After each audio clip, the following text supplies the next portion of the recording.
13. In the book of Numbers, in chapter 13, we're going to jump around throughout the scriptures. In the book of Numbers, chapter 13. Amen. When you get it, say amen, but it is on the screen. Amen. Amen. In chapter 13, it says, "And then Moses sent to them to spy out the land of Canaan, and said to them, Go up this way into the south, and go up to the mountains, and see what the land is like, whether the people who dwell in it are strong or weak, few or many, and whether the land they dwell in is good or bad, whether the cities they inhabit are like camps or strongholds, whether the land is rich or poor, and whether there are forests there are not. Be of good courage and bring some fruit to the land." Now the time was spent and the season was first ripe grapes, so they went up and spied out the land, and from the wilderness of Zin as from Asrinah, near the entrance of Haman. Amen. We go down, and it says, "They went through the south and came to Hebron, Amen, Sheba, Talman, descendants of Enoch were there." Amen. Somebody say the descendants of Enoch were there. Amen. Amen. Now Hebron was built 7 years before Zon in Egypt. They came to the valley of Eshelah, and there cut down a branch with one cluster, amen, of grapes, and they carried between the two on the pole, and they also brought some pomegranates and fig. The place was called the valley of Eshelah. Amen. Hold on one moment. Amen. Hold on. Amen. Amen. I'm looking on it. Okay. All right. Amen. 24 says, "The place was called the valley of Eshelah because of the cluster which men of Israel cut down. And they returned from spying out of the land after 40 days. Now they departed and came back to Moses and Aaron and all the congregation and the children of Israel in the wilderness of Paran of Kadesh. They brought back word to them and to all the congregation and showed them the fruit of the land." Amen. We will go down further. Amen. Amen. I want to jump to 28 real quick. It says, "Nevertheless, the people who dwelt in the land are strong. The cities are fortified and very large. Moreover, we saw the descendants of Enoch there. The Amalekites dwell in the land of the south. The Hittites and the Jebusites and the Amorites dwell in the mountains. And the Canaanites dwell by the sea along the banks of the Jordan." Then Caleb quieted the people before Moses and said, "Let us go up at once and take possession, for we are all able to overcome it."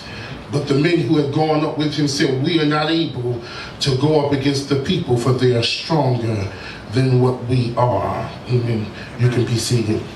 Amen. I didn't mean to read all of that. Amen. I wanted to be broke down a little bit further, but amen. Amen. Amen.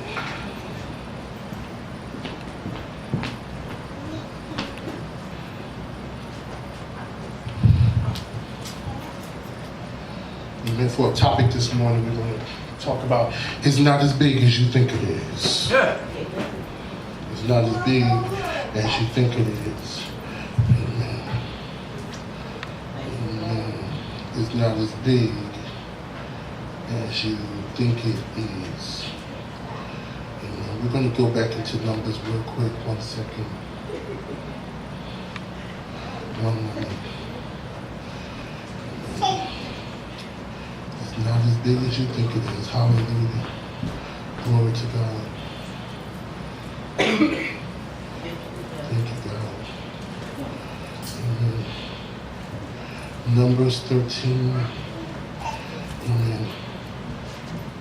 I want to read some of that real quick again to clarify. Hallelujah. Amen. I want to lift up the 20th verse in chapter 13. And it says, "But the people who lived in the land are strong, and the cities are fortified, for they are very large. Moreover, we saw the descendants of Enoch. The people descended from Amalekite live in the land of Canaan. The Hittite, the Jebusite, the Amorite live in the hill and the country." And then it goes down and it says, "And Caleb quieted the people before Moses." And it said that but the men had gone up with him and said, "We are not able to go up against the people, for they are too strong for us." Amen. not as big as you think it is. We all have been plagued at one time or another, quote unquote, with giants in life. We have to be careful in our handling of the so-called giants, because we can wind up giving what, who, or them more power than they really have. For parenthetical sake, let's call these giants of life what they really are. They are problems that seem insurmountable. And when I say insurmountable, it means that they have the ability to seem too great to overcome. Seem too great. Come on. Giants come for different reasons. But whatever the reason, God wants us to understand. Keep. Lord have mercy. That problems, if handled properly, can still lead you to your promise. Yeah. Can I get a witness? Check it right now. He wants us to understand that no matter what the giant is, and no matter how big the problem is, if it's handled properly, it can still lead you to your promise. Giants most of the time come to block the progress of what God is trying to do in our lives. And your giant can be anything. Your giant can be your spouse, your children, your job. Amen. But the thing of it is, how do you conquer it? Lord have mercy. These so-called giants in life, sometimes they seem so large.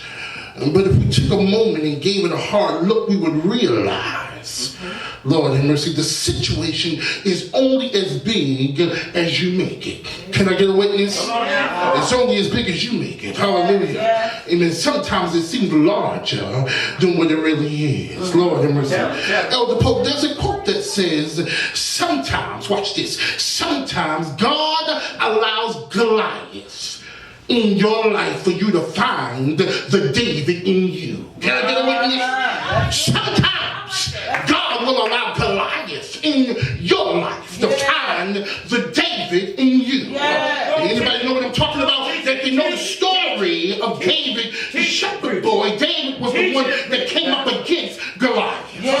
Amen. Every now and then, we all have a little David on the inside of us. We just gotta find it and pull it out. Can I get a witness? Amen. We gotta find the David on the inside. We have to realize that we've got some know-how and some wherewithal to bring down our giant, but you got to trust and believe God. Can I get a witness? You gotta believe God. Hallelujah. That's the thing. Many of us don't believe God. And that's where the problem comes in. And we've got to believe God. Giants are obstacles. Yes. We see when we take our eyes off the prize and the goal. Lord have mercy. Philippians 3:4 says, I press towards the mark of the high calling which is in Christ Jesus. Lord have mercy. There's a blessing in the pressing forward through our gigantic circumstances. The biggest thing, unfortunately, the first instinct that we have is to automatically, in a giant situation, we want to run. Come on. Lord have mercy. Come on now. Why? Because fear takes over.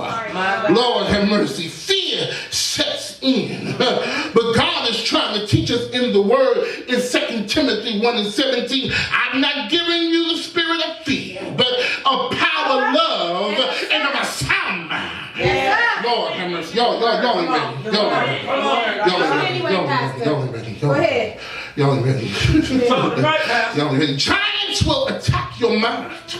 They'll intimidate you. Can I get a witness? Have you second guessing yourself? Have you second guessing God? Have you all out of whack? Have you off kilt? Have you sitting here trying to question where you're going, where you're coming from, and how you're going to get there? Help me, Lord, help me today. It's the truth. It's the truth. It's the truth. Have you second guessing yourself? We've got to face some things head on. That's the problem. We're too busy trying to run from it instead of facing it. Lord, I speak to my own self prophetically. I just had a situation in the past couple of days, a giant that tried to come, and God said, don't worry about it, because you got the power to overcome it. Lord, have mercy. We got to recognize that we have to face some things before running from it. God said in 2018, it's time to stop being backed in the corner by your giant. It's time to stop letting your giant trample over you and put you in the corner and have you crying and wimbling and shaking like it's got you under its control. In this biblical expression in the book of Numbers, Lord, God is trying to say something to the people. God is trying to get them into the promised land. And I know I read a whole lot, but let me give you a short synopsis of it. What is happening here in the book of Numbers is God is speaking to Moses, and he's told him, I'm going to take you into the promised land where there is milk and honey flowing. But what happens is Moses sends spies into the land to check the land ahead of time. Every now and then you got to go spy some things out. Can I get a witness? You got to go size some things up to see what you're getting ready to deal with. He sent the spies into Canaan to check the land, and when they got there, they saw these descendants of Anak, which were these went back to camp where Moses was at, and they said, Moses, we can't deal with this. These people got a city built up, fortified. These people are large. These people, we can't go up against these people. But God had already promised them that he was going to give them the land. Yes. That's the thing that we deal with when God promises you something. Lord, have mercy. Tell it, somebody better hear what we're saying. Lord, have mercy. Lord, God said we're missing our promise because we're allowing fear to promote itself on the inside. My God. Lord. Why? Your problem comes and causes you to have a false pretense, a false signal, a false thought. What it does is it intimidates you, makes you feel like it's got you under control. When God said, there's no other God before me. Hello, somebody. So how you going to make your problem bigger than who I am? Lord, have mercy. That's good. Lord. Let me prove my point. I'm almost done. Anybody that drives a car, if you drive a car, if you look on the left side of the mirror, on the passenger side, there is an inscription that's written through the state that says objects may appear closer than what they really are. And God said, what I'm trying to do with you, every day when you face these obstacles that try to tower over you, that try to overpower you, that try to make you feel like it's bigger than what it really is, I'm constantly telling you, objects may appear bigger than what they really are. Come on now.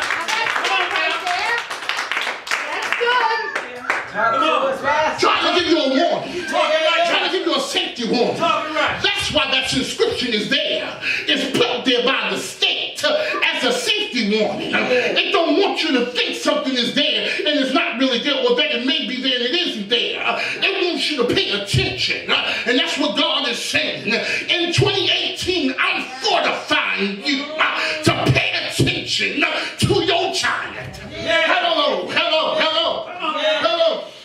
Lord have mercy. So. God is saying, we got to stop being scared. Yes, Holy Ghost. Lord have mercy. Objects may appear bigger than what they really are. That's why the scripture tells us the weapon may form, but it ain't got no problem. It won't ever be able to prosper. You ain't got no problem worrying about it prosper. It'll form, but it will not prosper. It may seem like it will, but it does not have the ability unless you allow it to. Lord have mercy. Lord have mercy. Lord have mercy. Lord have mercy. I'm almost done. In verse 30 it says a man, Lord have mercy, by the name of Caleb, steps up in the middle of this while these spies are talking to Moses and causing all this fear. And Caleb says, wait a minute now. Wait a minute. Let us go head on and still go head on and get the land. Caleb is trusting in God. And that's the thing. We have to have a trust in God. God is saying we got to stop being scared of the giants that life brings. Lord, watch this. The word Anak, which is what it says that they were seeing, were descendants of Anak. Anak, these are giants which are descendants of the Philistines. Where to go back to Samuel, you'll see these Philistines walking around, which they were very large people. Lord have mercy. But if you look up the word Anak, the word Anak means to belong yet. I'm going somewhere. Lord have mercy. If you go back to Samuel 17, you'll see where David had to go up against Goliath. And once David is going up against Goliath, the Bible says that he took 5 stones and took a sling and threw a rock, hit him in the forehead, and the giant fell. It said it slew him. But then the Bible goes on to also say he ran and got a sword and cut his head off and slew him. Lord have mercy. Watch this right here. Anak means long neck. God said what you got to do is, it's not enough to hit your giant, but you got to take a sword and cut him off at the neck. Can I get a witness in the room? You got to cut him off at the neck. Lord have mercy.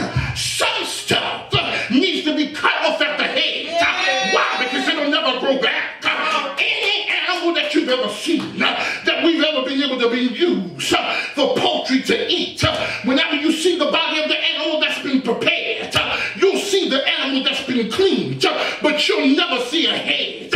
Why? Because it's been cut off at the neck. Lord have mercy. When they go to rain check his neck, they wring their neck, they cut him off at the neck to get rid of the head. The snake has to be grabbed by the head and cut off at the neck. Tell your problems, I'm coming to cut you off at the neck.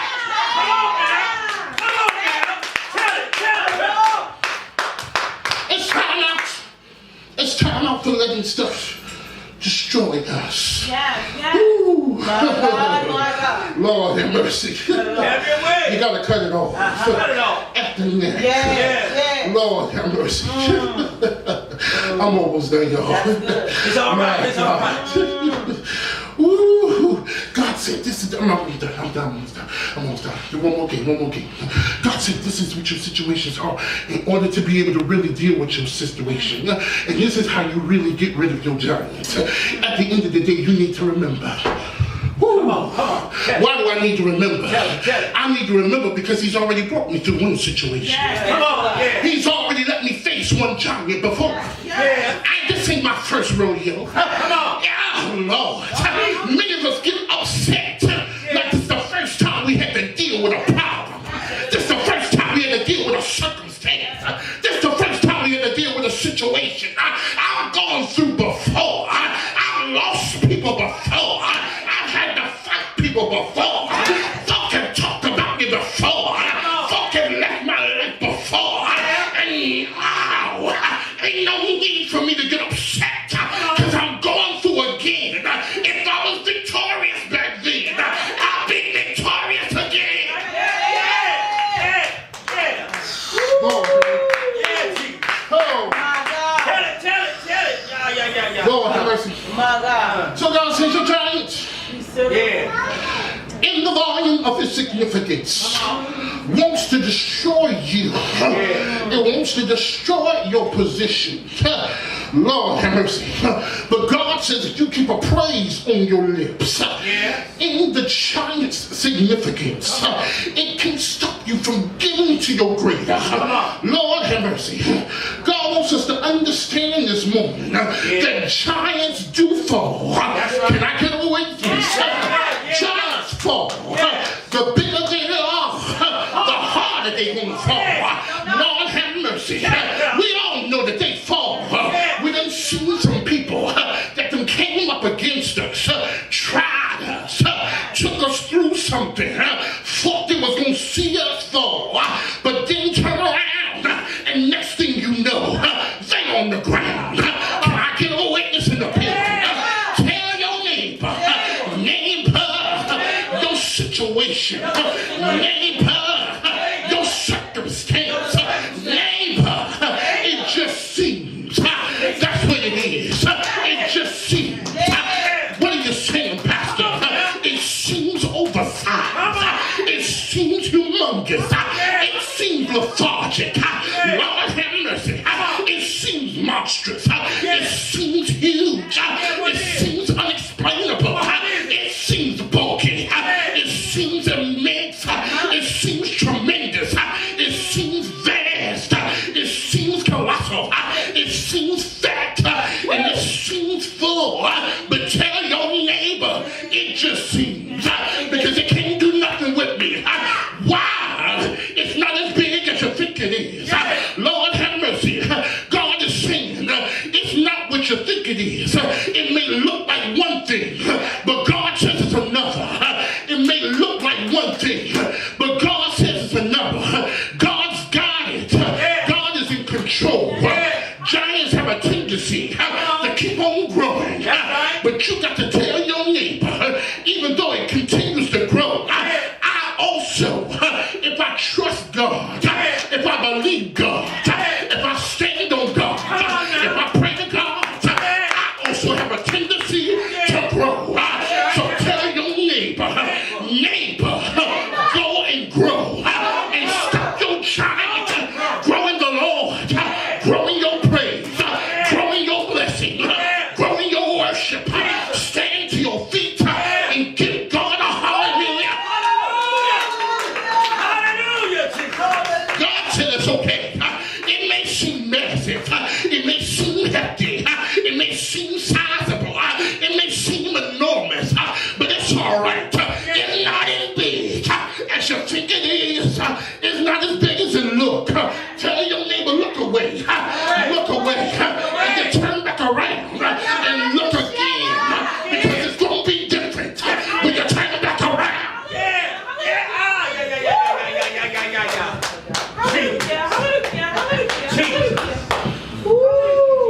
It's going to be different. Yes. So, it's not as big as you think it is.